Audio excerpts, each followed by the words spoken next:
Good morning जनिता सुप्रभात बंधुरा राधे राधे पुजो घर থেকে আজকে ভিডিওটা শুরু করছি। খুব তাড়াতাড়ি পুজো করছি কারণ একটু যাব আশ্রমে। আজকের আমার বড় মায়ের হচ্ছে দীক্ষা নেবে, তো যার জন্য আশ্রমে যেতেই হবে।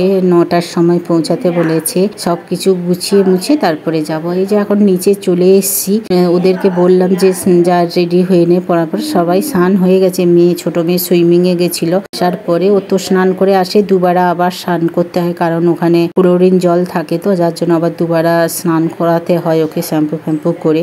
বড় মেয়েকেও বললাম যে তুইও শ্যাম্পু করে স্নান করবি, যে পরিষ্কার কাঁচা কাপড় নাহলে নতুন কাপড় থাকলে নতুন কাপড় পরে রেডি হয়ে আশ্রমে দেখাচ্ছে।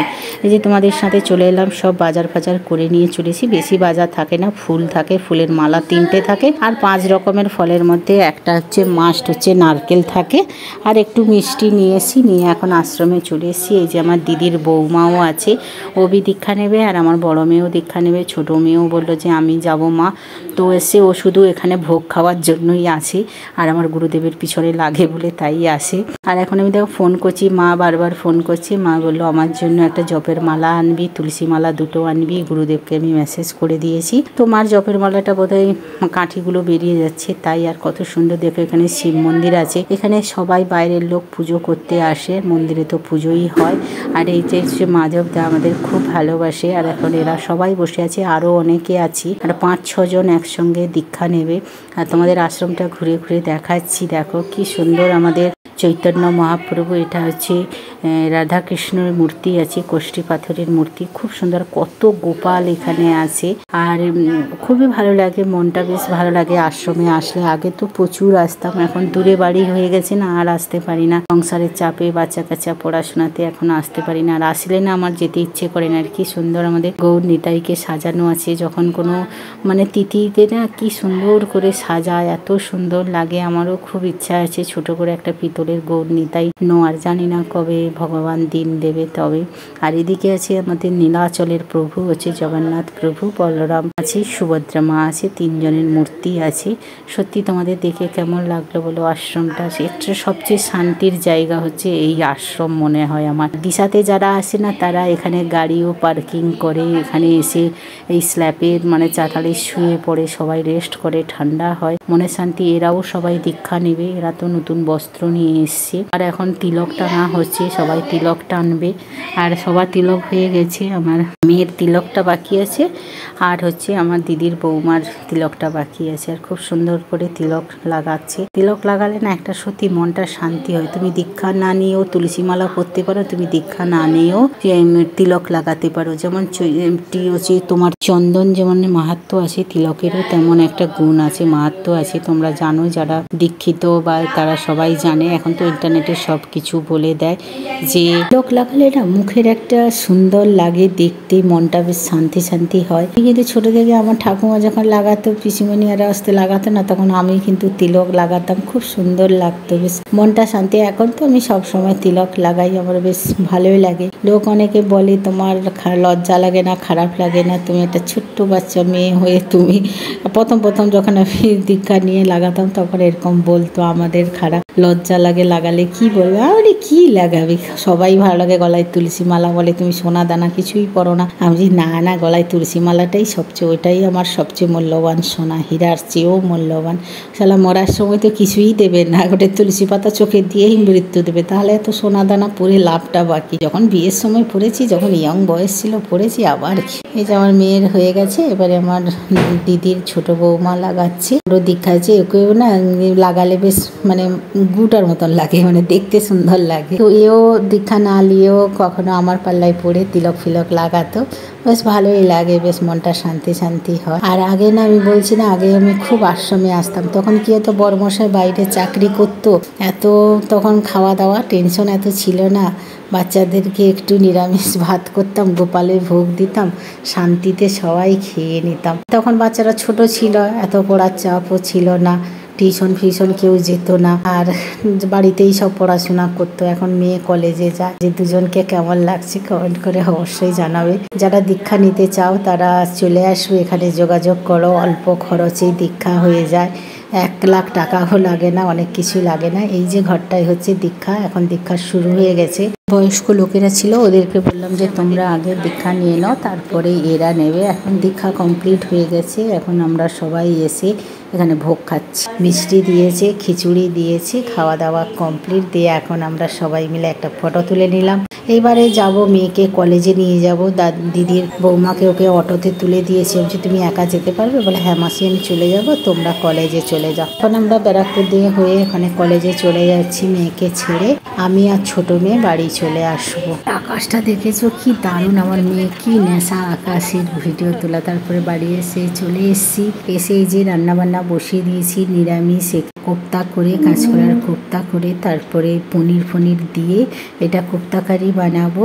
আর এই যে পটল দিয়ে আলু আধা দিয়েছি, দিয়ে এটাকে রান্না করব। এই যে নিরামিষ সব জিরে আছে, একটু কাজু দিয়েছি, টমেটো দিয়েছি, পোস্ত দিয়েছি, দিয়ে এটাকে পেস্ট করে নিয়েছি। আর একটা দিয়েছি একটু উচ্ছা, আর কটা পটল ছিল সে শুকিয়ে গেছিলো, সেইটা দিয়ে একটু ভাজা ভাজা করছি। এগুলো বাচ্চারা খাবে না, আমি আর আমার বড় মশাই খাবো। গুড আফটারনুন, রাধে রাধে, জয় নিতাই বন্ধুরা। এই যে সকাল থেকে খুব ব্যস্ত ছিলাম, আর সেই আশ্রমে একটু যা ভিডিও করেছি খুব তাড়াতাড়ি করে মেয়েকে কলেজে ছেড়ে দিয়ে। আর তার আগে আমার দিদির বৌমাও দীক্ষা নিয়েছে, ছোট বৌমা।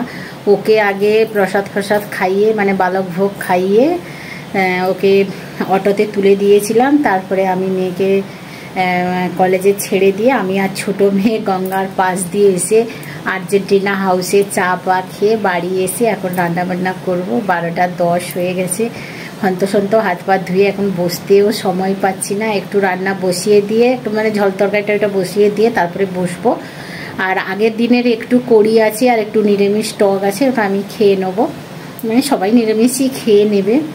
তার মেয়েকে সকালে তো ওই যা ওখানে ভোগ খেয়েছিল, আর আমি ওকে বলেছি যে নিরামিষ কিছু পাস তো খেয়ে নিবি, না হলে বলেছিল ওর একটা ফ্রেন্ড নিরামিষ পরোটা তরকারি আনবে। আমি হ্যাঁ তাহলে ঠিক আছে, কোনো অসুবিধা নেই। তারপরে আসলে ভাত তরকারিও খাবে, এমনিতেও ভাত খেতে চায় না। আসলে আজকে একটু কড়ি আছে আর একটু ওই পটলের তরকারি, পটল খেতে ভালোবাসে কিন্তু ছোটরা একদম খেতে চায় না। আজকে একটু পটলের কোপ্তাকারি, ওকে বলবোই না পটল দেবো না, আলু আর কোপ্তাটা বেছে দিয়ে দেবো, একটু ভাজা করবো, আর ও এমনি কড়ি দিয়েই খেয়ে নেবে। প্রচণ্ড গরম, মানে থকে গেছি, ছাতি ধর করছে।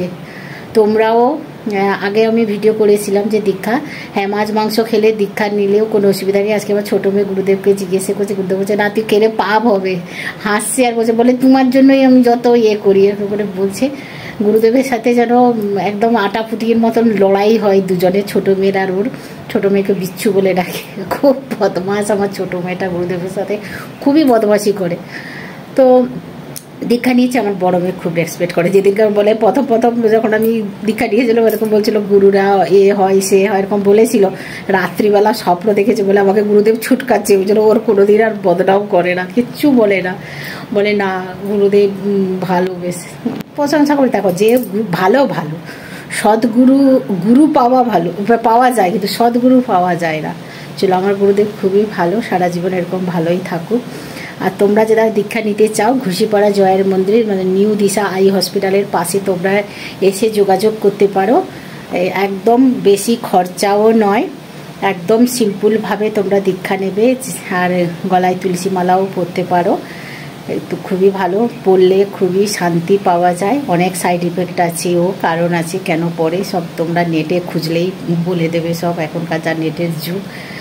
তো তোমরা সবাই কৃষ্ণ নামে দীক্ষিত নাও, ভালো লাগবে। কলিযুগে প্রচুর পাপ, মুক্তি পাওয়ার জন্য বুড়াকালে শুধু মৃত্যুর আগে দীক্ষা নেব, মৃত্যুর আগে ভগবানকে ডাকবো, তা বললে ভগবান কথা শুনবে না। ভগবানকে সবসময় মনে মনে জানিয়ে যাও, ডেকে যাও, তোমার কর্ম তুমি করে যাও। ভগবান তোমাকে জন্ম দিয়েছে কিছু কর্ম করার জন্য, ওই ফালতু ঝগড়াঝাটি মারামারি করার জন্য না। চলো কর্মর ভিতরে ভগবানকে পাওয়া যায়। তা বলে যে বসে শুধু ঠাকুরের নাম করবো তোমাকে ভগবান এসে খাইয়ে দিয়ে যাবে, হ্যাঁ তোমার কিসমতে থাকলে তুমি পাবে, না হলে পাবে না। কর্মের ভিতরেই ভগবান পাওয়া যায়। চলো রান্নাবান্না করি, পুরো ঘামে ডুবে যাচ্ছি। রান্নাবান্না করে ফিরে আসছি। শুভ সন্ধ্যা, রাধে রাধে। মেঘ উঠেছে প্রচুর।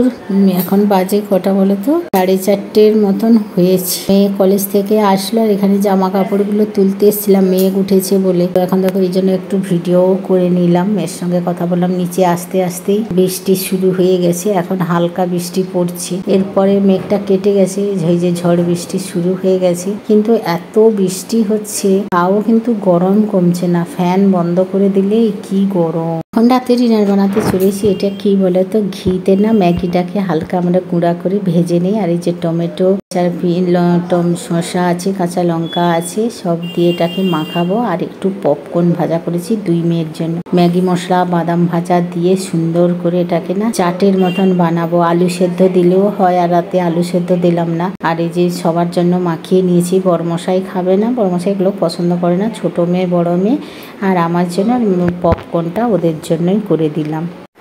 জয়নিতাই, রাধে রাধে। রাতের খাওয়া দাওয়া হয়ে গেছে। রাতের খাওয়া দাওয়া কি করলাম দেখলে, ম্যাগির চাট খেয়েছি, যেহেতু আজকে নিরামিষ। ম্যাগির চাট আর পপকর্ন ফ্রাই। আর বড়মশাইয়ের জন্য একটু সবজি দিয়ে ওটস বানিয়ে দিয়েছি, দিয়ে সবাইকে খেতে দিয়ে দিয়েছি। খাওয়া দাওয়া কমপ্লিট, থালা বাসনও ধোয়া হয়ে গেছে। আর প্রচুর গরম, এত বৃষ্টি হচ্ছে তাও কি গরম। সন্ধ্যার সময় দেখো বৃষ্টি হচ্ছে, আর আকাশগুলো দেখেছে কি দারুণ লাগছে। মনে হচ্ছে যেন দুর্গাপূজা ভাব হচ্ছে। আর আমার ছোটো মেয়ে শুধু আকাশের ফটো তুলে আমার ফোনটাকে পুরো একদম ভর্তি করে দিয়েছে। আর ফোনটাতে সাউন্ড শোনা যাচ্ছে না, যার জন্য ভিডিও ঠিক মতন আমি করতে পারছি না, দিতে পারছি না। কারণ কেউ রিং করলে আমি শুনতেই পাই না। হাতে যখন ফোন নেই তখন দেখি মিস কল, তখন আমাকে ঘুরে রিটার্ন করতে হয়, সবাইকে ফোন করতে হয়, যার যার মিস কল থাকে। আমি সেভবালাই ফোন করি, কিন্তু আর নম্বরে কল করি না। তো রাতের চলো খুব ভালোভাবে বড় মেয়েরও দীক্ষা হয়ে গেল, শুধু বড়মশাই বাকি আছে। ওটা গোবিন্দ জানে আর বড়মশাই জানে। যেদিনকার ওর চেতনা ফিরবে, ভগবান চাইলে নিশ্চয়ই এরও দীক্ষা হয়ে যাবে। খুবই ভালো লাগলো, 2 মেয়ে নিয়েছে, খুব আনন্দ লাগলো। আজকে বললো ওরা যে একাদশী ব্রত করবে। হ্যাঁ, আমি খরচায় আমাদের দীক্ষা হয়। যারা দীক্ষা নিতে চাও, হ্যাঁ আগেও একটা ভিডিও ছেড়েছি, যারা দীক্ষা নিতে চাও গৌরী মঠে অল্প খরচায়, তোমাদের কোনো ইচ্ছে করলে তোমরা জয়ারের ঘুষিপাড়ার যে দিশা আই হসপিটাল নিউ, তার পাশে যে জয়ারের মন্দির, ওখান থেকে তোমরা দীক্ষা নিতে পারো। অল্প খরচা হয়ে যাবে। আগে যোগাযোগ করে কবে দীক্ষা দেবে সব কিছু আলোচনা করে নিলে খুব ভালো হবে। সবাই কৃষ্ণ মন্ত্রে দীক্ষিত নও, ভালোই লাগবে। চলো আজকের মতন tata, bye bye, good night, শুভরাত্রি। আবার একটা নতুন ব্লগে দেখা হবে।